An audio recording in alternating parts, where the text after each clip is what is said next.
이 낙원의 복이 하나님께서 약속하신 궁극적 복입니다. 이 낙원의 복은 예언자를 통해서 하나님께서 약속하신 하나님의 선물입니다. 그래서 이사야 2장, 그리고 65장, 미가서 4장, 예레미야 23장, 그리고 에스겔 36장, 그리고 스가랴 14장 5절에서 9절, 이런 여러 본문 가운데 선포되어 있는 하나님의 약속입니다. 더 이상 전쟁이 없는 세상, 칼을 쳐서 보습을 만들고 창을 쳐서 낫을 만드는 그러한 평화의 세상,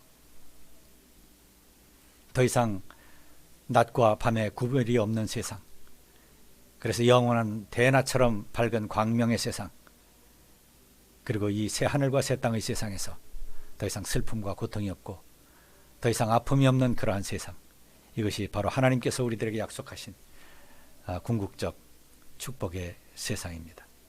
이것이 이제 회복되어야 할 하나님의 선물입니다.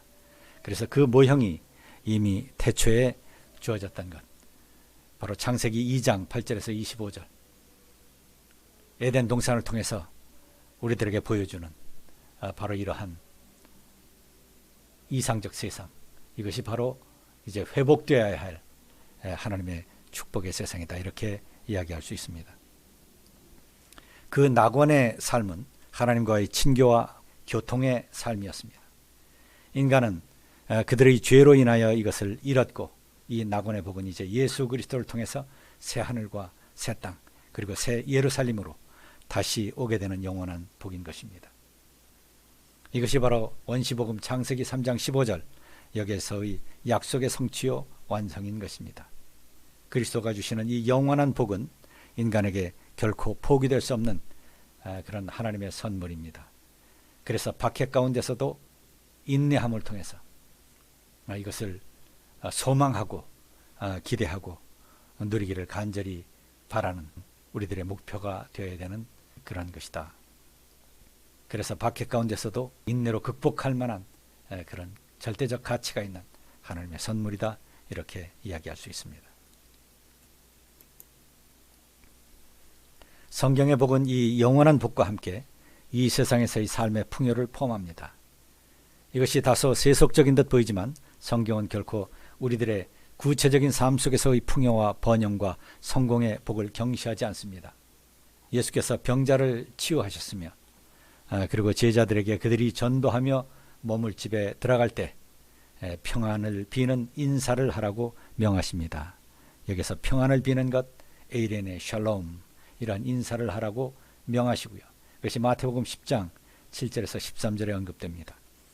그리고 예수 그리스도께서 어린아이들을 품에 안으시고 그들 위에 안수하시고 축복하셨습니다. 자, 이 내용이 마태복음 19장 13절에서 15절, 그리고 마가복음 10장 13절에서 16절, 그리고 누가복음 18장 15절에서 17절, 여기 언급되는 내용입니다. 그 가운데 특별히 마가복음 10장 16절 보시게 되면 여기에 카테올로게오라고 하는 단어가 나옵니다. 카테올로게오라고 하는 말은 이제 축복하다, 복을 빌다라고 하는 의미를 가진 단어입니다. 유일하게 신약성경에서 한 번 나오는 단어입니다. 이 단어는 신약성경의 히브리어 번역성경, 다시 말해서 하베리트 하다샤라고 하는 그런 성경을 보게 되면 여기에서 바라크, 구약 성경에서 축복하다, 복을 빌다, 복을 주다라고 하는 그런 바라크라고 하는 동사의 PL형, 강세형으로 나타납니다. 그래서 바예바라켐이라고 하는 그런 표현으로 나타나고 있는 것을 볼 수가 있습니다. 다시 말해서 예수 그리스도께서 아이들을 안으시고 그들을 안수하시고 복을 비셨다, 축복하셨다라고 하는 의미로 나타납니다. 이것은 곧 예수 그리스도께서 우리 모두에게 바로 이런 복된 삶, 샬롬의 삶, 에이레네의 삶, 브라카의 삶, 이 복된 삶을 원하고 계셨다라고 하는 사실을 얘기하고 있는 것입니다.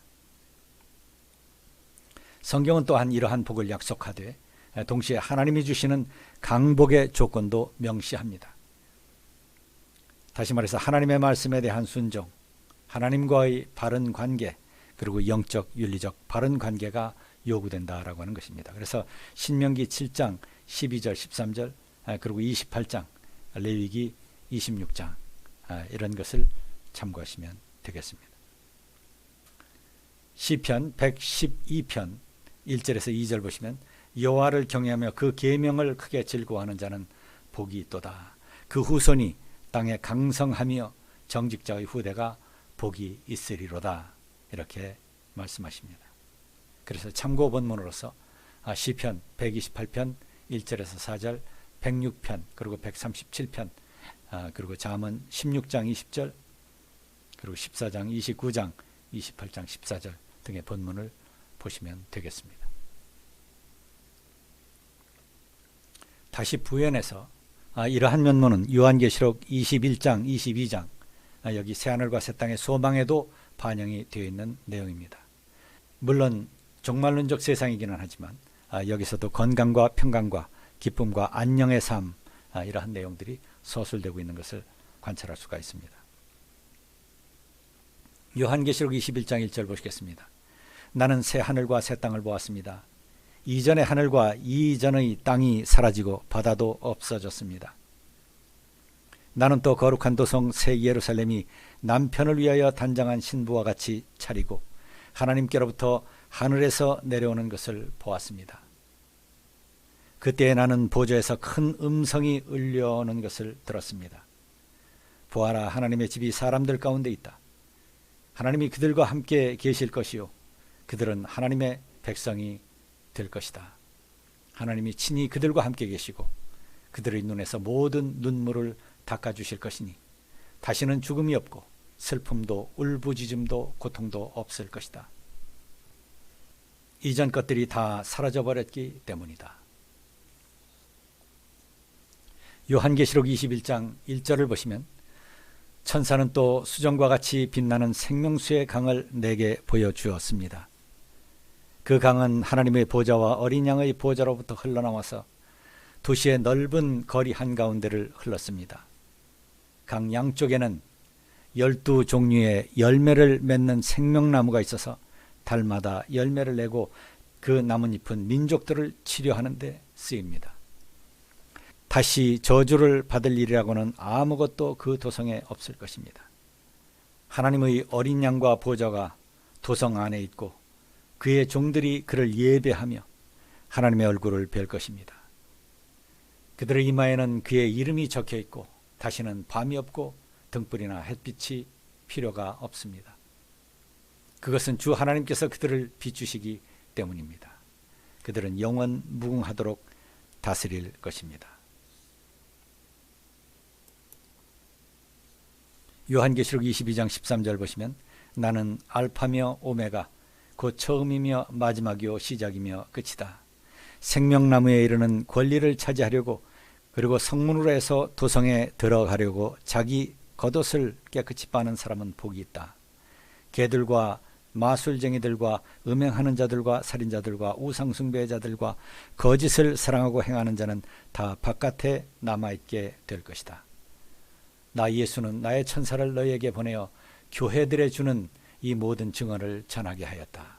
나는 다윗의 뿌리요 그의 자손이요 빛나는 샛별이다.